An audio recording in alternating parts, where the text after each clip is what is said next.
Buenos días, buenas tardes, buenas noches. Mi nombre es César Marcus. Esto es Cómo escribir un libro. Hoy vamos a hablar de un manuscrito misterioso. Ya que hablamos de libros, vamos a hablar de un libro muy raro, que a mi entender es el libro más raro que existe, que se llama Código Voynich.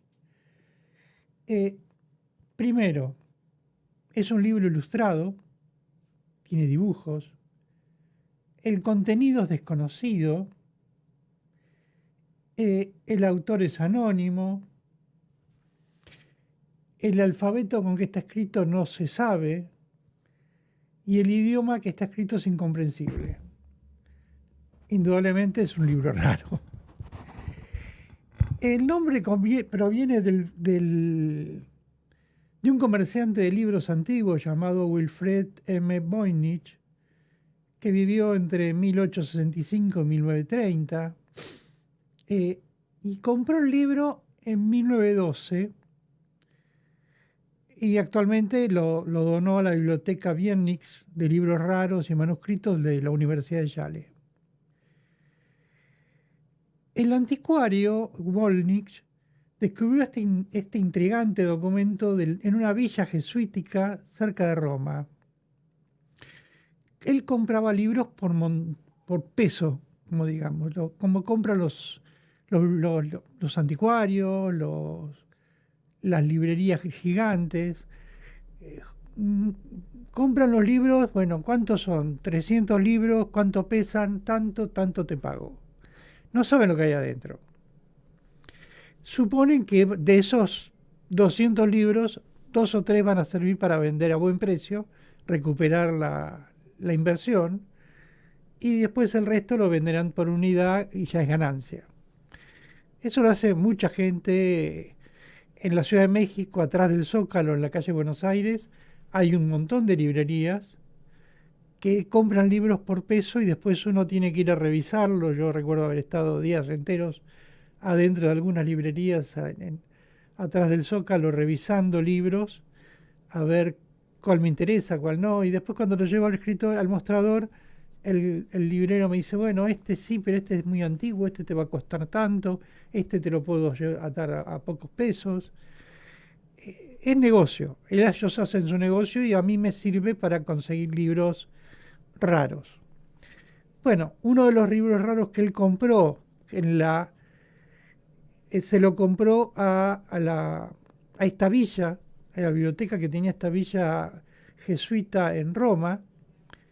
Le llamó la atención porque era muy enigmático el arte que estaba hecho, si los dibujos son raros, ilustraciones de plantas, vegetales que no existen, que por lo menos no, él nunca había visto, diagramas astrales, figuras humanas que conectaban con la naturaleza. Y el tema más importante es que el idioma, que él conocía varios idiomas, no era conocido para muchos lingüistas. Por supuesto, el libro, que está en bibliotecas especiales, no es un libro como todos conocemos. Es un pergamino, es un rollo. Las bibliotecas antiguas no había libros encuadernados, había rollos donde se escribía a lo largo. Este rollo es de cuero, este pergamino es de cuero, algo manchado, por supuesto, por el paso del tiempo. El cuero es donde más se conserva, salvo la piedra, la arcilla, que es de barro. El cuero, digamos que es en donde más se conserva, más idea tenemos de lo escrito. O incluso los papiros, que son hechos de papel obtenido de la madera, pueden dañarse mucho con el tiempo. Eh, la datación por carbono 14, que es una forma de datar antigüedades, determina que el pergamino fue fabricado entre 1404 y 1438, ya por el siglo XV, y la escritura, las ilustraciones, sí corresponden al siglo XV, es decir, que el cuero fue trabajado entre esos años, a principios del siglo XV, y la escritura es del siglo XV. Se supone que podía ser proveniente de algún país de Centro Europa, Alemania, norte de Italia, pero es todo suposición porque no, el idioma es irreconocible. El emperador Rodolfo II del Sacro Imperio, allá por 1555, dicen que pagó 600 ducados, que era en oro, que era un valor alto por el libro, aunque realmente no hay un registro, pero es lo que los cuentos populares lo dicen y se toma como válido. Por supuesto, el manuscrito pasó por los consejeros, los médicos, incluso un farmacéutico, Jacobus de Tepequenec, eh, lo leyó porque hay una firma de él en el primer folio. Por supuesto, después estuvo en muchas manos hasta acabar en la biblioteca del Colegio Romano Jesuítico, donde permaneció más de 2 siglos, 3 siglos, y cuando en 1912 el coleccionista compró un paquete de folios en el que venía esta obra. La pregunta es, ¿en qué lenguaje está escrito?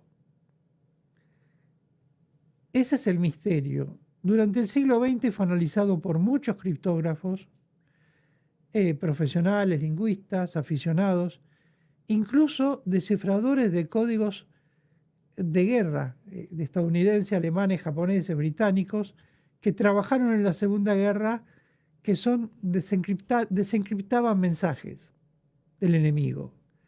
Entonces se los dio a ellos para que lo analicen todo sin éxito. Por supuesto, generaron teorías de que estaba escrito por antiguos habitantes o por extraterrestres o vaya a saber qué.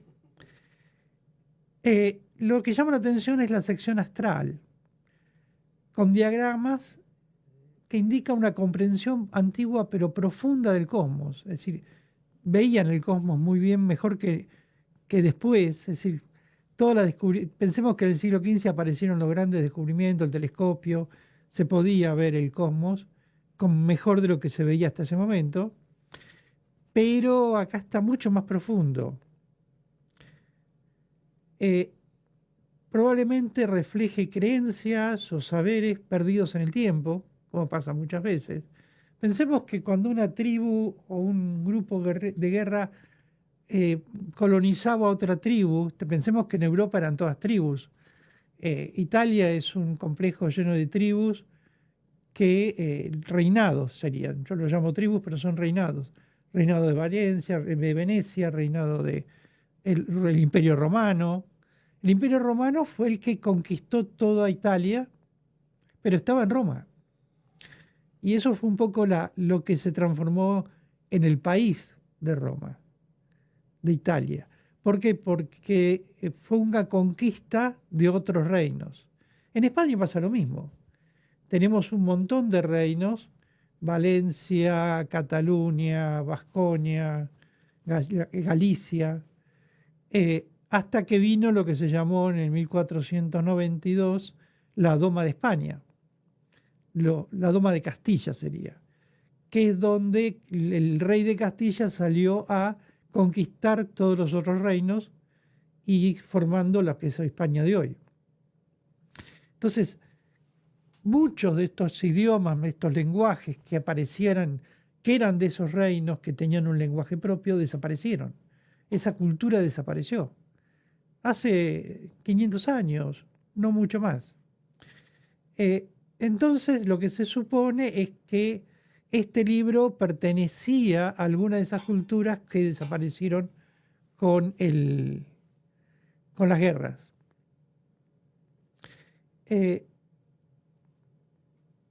Lo que llama la atención es que las ilustraciones incluyen baños termales con imágenes de mujeres, con simbolismos enigmáticos, qué hacen ahí, por qué y de qué manera.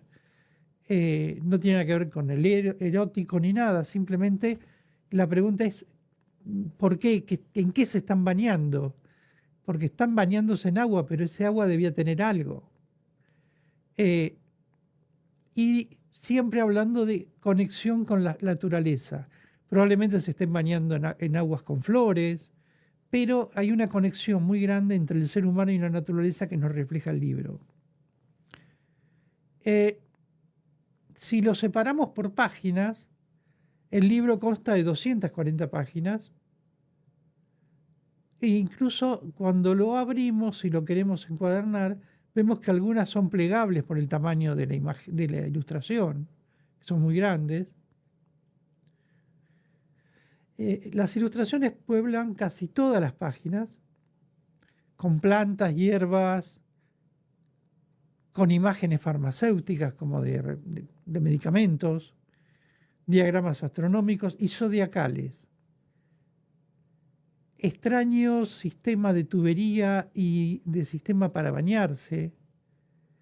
El idioma en que está escrito, llamado Voiniches, porque es el nombre que se le dio, no se sabe, obedece a una ley que en lingüística se llama ley de Zipf, que es muy común en los lenguajes humanos. Es decir, ya el tema extraterrestre está descartado. Pero tiene que ver con los lenguajes humanos, sí. Pero se distingue por su forma entrópica de comunicación, en conjunto de regularidades que los combinan. Es decir, todo idioma tiene caracteres predecibles, tiene reglas, y este idioma las tiene. Entonces, ¿tiene que ver con el idioma humano? Sí. ¿De dónde salió ese idioma? No sabemos. Sigue siendo un misterio insondable, un recordatorio de que aún existen enigmas, que hay civilizaciones escondidas que fueron destruidas con el tiempo por las guerras y que todavía tenemos mucho que investigar para comprender realmente de dónde venimos y quiénes somos. Gracias.